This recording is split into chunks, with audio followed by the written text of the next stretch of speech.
और कुछ प्रोफेसर जो मुझे पढ़ाए भी हैं, दांडेकर सर, डहरिया सर, और इधर स्टाफ जो पीछे बैठे हैं। सर आइए सामने बैठिए, यहाँ आशीर्वाद दीजिए सभी को। चूँकि राष्ट्रीय शिक्षा नीति हमें यह बताती है कि समय समय पर शिक्षा में कितना प्रयोग किया जाए, और जो चीज़ आज जितना ज़्यादा हमारे लिए प्रासंगिक है उसको हम पाठ्यक्रम में समावित करते हुए एक ऐसे छात्र का और एक ऐसे प्रतिभावान छात्रों को शिक्षा प्रणाली के माध्यम से राष्ट्र और देश की सेवा के लिए अग्रसर करें। उसी परिप्रेक्ष्य में शिक्षा में आज़ादी के बाद इतने सारे प्रयोग हुए हैं और हर प्रयोग कुछ न कुछ परिणाम देकर गया है। चूँकि महाविद्यालयीन शिक्षा एक वयस्क युवक को नागरिक बनाने की प्रक्रिया होती है। आप जैसे ही 17 वर्ष पार करने के बाद में 18 वर्ष जैसे आपको सरकार बनाने का अधिकार प्राप्त होता है, उसी तरीके से आपको शिक्षित और दीक्षित होकर अपने परिवार और अपने खुद का भी एक व्यक्तित्व निर्माण करने का अवसर प्रदान होता है। यहाँ पर महत्वपूर्ण ये हो जाता है कि आपकी शिक्षा नीति कैसी, आपकी राष्ट्रीय शिक्षा नीति के साथ साथ प्रादेशिक शिक्षा नीति कैसी है, कैसी व्यवस्थाएं उपलब्ध कराई जा रही है, कैसे वातावरण वहाँ पर पैदा किया जा रहा है जो प्रतिभावान छात्र आगे बढ़ें और शिक्षा को अपने जीवन का अनिवार्य अंग मानते हुए बहुत ही अच्छे ढंग से शिक्षा ग्रहण करें। आदिकाल से देखते आया गया है कि ये भार किस पर है, अच्छे समाज निर्माण करने का भार किस पर है, तो गुरुजनों के ऊपर है। जितने श्रेष्ठ और जितने अच्छे गुरुजन होंगे उतना अच्छा प्रतिभावान विद्यार्थी का तलाश करेंगे और उसको तलाशेंगे। पिछले 4 साल के कार्यकाल में मुझे जन भागीदारी के साथ में प्राचार्य महोदय के साथ में काम करने का अवसर प्राप्त हुआ और इतने सहज और सरल ढंग से प्राचार्य महोदय ने मुझे यहाँ की तकनीकी बातों को अवगत कराया। और जैसा चूँकि पिछले पूर्ववर्ती सरकार में भी हमारे मंत्रियों से, हमारे सांसदों से, हमारे विधानसभा अध्यक्षों से लगातार संपर्क होता रहा, तो इस महाविद्यालयों के लिए कुछ करने का अवसर प्राप्त हुआ जहाँ पर मैं मुझे पढ़ा हूँ। जैसे ही हुआ तो सबसे पहले यहाँ पर इसको कोविड सेंटर बना दिया गया। छुट्टियाँ थी, कोविड सेंटर थे, मरीज भी पीड़ित थे, आसानी से उनको हर सुविधाएँ मुहैया कराई जा रही थी। तो हमने प्रस्ताव रखा कि जन भागीदारी की समिति से क्यों ना, उस समय प्रचलन था कि गर्म पानी पीना है, गर्म पानी से कोविड का वायरस कम होता है। तो हमने जन भागीदारी समिति से एक hot cooler water, 2 hot cooler water का यहाँ पर परचेज़ किया, जिसका लाभ यहाँ पर कोविड सेंटर के रूप में जो यहाँ पर मरीज़ थे उनको लाभ हुआ। साथ ही इंडोर हॉल बैडमिंटन की पूर्णता एवं सुसज्जितीकरण के लिए प्रस्तावित है। PIL से हम लोगों ने एक कोड की मांग की थी, उसका कोटेशन भी वहाँ है। वहाँ पर CSR मद से दिल्ली में उसके हमारे चतुर्वेदी जी से लगातार मैं संपर्क में रहता हूँ, कभी भी वह पास हो सकता है। महाविद्यालय में जो यहाँ पर हमारा बड़ा सा इंडोर हॉल बड़ा है, वहाँ पर सामने जल भरा हो जाया करता था, छात्र छात्राओं को आने जाने में परेशानी होती थी। हमने PIL की मदद से वहाँ पर स्लेट चूरी कम से कम 100-150 हाईवा के आसपास लग गया होगा, उसकी भी व्यवस्था हमारे द्वारा की गई है।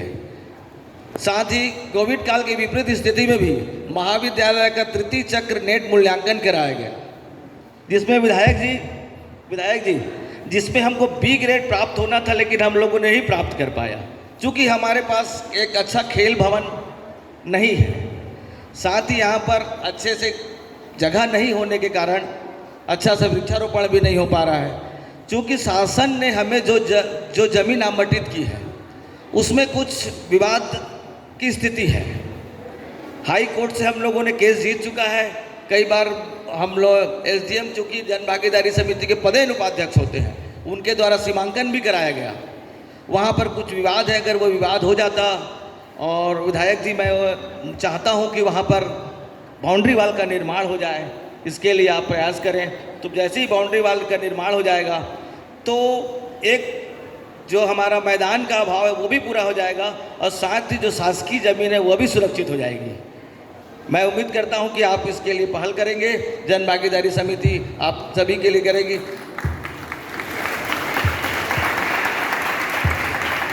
जन भागीदारी समिति का मुख्य उद्देश्य होता है, नाम से ही स्पष्ट है कि जन की भागीदारी हो। इसको प्रेरणा के लिए हमने चापा के गणमान्य नागरिकों को आमंत्रित किया, उनके द्वारा उनके स्मृति में सीमेंट के बेंच लगवाए गए। अपने निधि से, कोई जनप्रतिनिधि अपने निधि से दिया, कुछ पर्सनल खर्चा करने के बाद यहाँ पर छात्र छात्राओं के बैठने के लिए सीमेंट का बेंच निर्माण किया गया। उसमें हमारे छात्र संघ के अध्यक्ष रहे जय थवाइत जी का भी योगदान रहा। साथ ही हमारे द्वारा नए पाठ्यक्रमों की शुरुआत की गई। कुछ पाठ्यक्रमों को शासनाधीन कराने के अभी हमने प्रयास किया और कुछ कार्यक्रम हुए भी। इसके पूर्व जो यहाँ पर कर सर थे प्राचार्य के रूप में, वो मंत्रालय में पदस्थ हैं। जब मैं इंद्रावती भवन गया, उनको फ़ोन किया तो वो आए। वहाँ भी कुछ पत्र मैं छोड़ के आया हूँ कि शासकीय महाविद्यालय में ये एक बातें हैं, वो अभी कुछ दिनों में आप लोगों के सामने हो सकता है आ जाए, क्योंकि अभी उच्च शिक्षा मंत्रालय के जो मंत्री थे वो बदल चुके हैं। मुख्यमंत्री जी सीधा इनको देख रहे हैं। मुख्यमंत्री जी व्यस्त रहते हैं, कार्यों की ज़्यादा अधिकता है, इस वजह से पत्र के माध्यम से पूरा भी सूचना प्राप्त नहीं हुआ है। फिर भी मैं उम्मीद करता हूं कि वर्तमान शासन इस पे प्रयास करेगी। हमारे ही कार्यकाल में के द्वारा सीटों की संख्या की बढ़ोतरी हुई। कई सीट जो कम थे, बच्चे वंचित रह जाते थे, उच्च पढ़ाई के लिए बाहर जाना पड़ता था, हमने सीटों की संख्या बढ़ाई। और एक बहुत बड़ी बात, एक और मैं आप लोगों से भी अपील करूंगा कि हमारे महाविद्यालय में एक बहुत अच्छी व्यवस्था है, जो अपने मेधावी प्रतिभाशाली को जन भागीदारी के माध्यम से एक फिक्स डिपॉजिट अपने प्रियजनों के नाम से यहाँ कर देते हैं, और उससे जो ब्याज की राशि आती है उसको प्रतिभावान छात्रों को प्रोत्साहन के रूप में देते हैं। मैं यहाँ के जितने छात्र छात्राएँ हैं जो सक्षम हैं, अपने अभिभावकों को बोले, अपने दादा दादी नानी के स्मृति में 15,000 से लेकर के 10,000, कम से कम 10,000 रुपये से जितना भी फिक्स डिपॉजिट के लिए यहाँ पर करना करें। उसके ब्याज जो लाइफ टाइम, हमेशा लाइफ टाइम से भी उस तरह आपकी लाइफ नहीं रहेगी, फिर भी वो पैसा जमा रहेगा और उसकी ब्याज से प्रतिभावान गरीब छात्रों को वहाँ पर अवसर मिलेगा।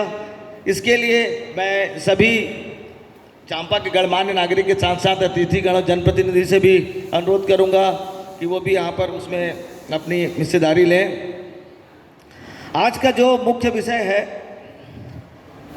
नई शिक्षा नीति 2020 के क्रियान्वयन के संबंध में आप लोगों को जानकारी प्रदान करना। और आपका दीक्षा प्रारंभ हो रहा है तो महाविद्यालय परिवार की तरफ से आपको स्वागत करना, ये आज के कार्यक्रम का मुख्य उद्देश्य है, जो प्रदेश के सभी महाविद्यालयों में आज 5 तारीख को 11 बजे प्रारंभ हो चुका है। आप सबका, नव प्रवेशी छात्र छात्राओं का इस महाविद्यालय परिवार में और इस महाविद्यालय परिसर में आपका स्वागत है, अभिनंदन है। और इसी उम्मीद के साथ कि आप यहाँ पर एक अच्छी शिक्षा ग्रहण करेंगे, क्योंकि यह महाविद्यालय बहुत पुराना है। अभी नई बिल्डिंग में हम आए, पहले पुरानी बिल्डिंग थी।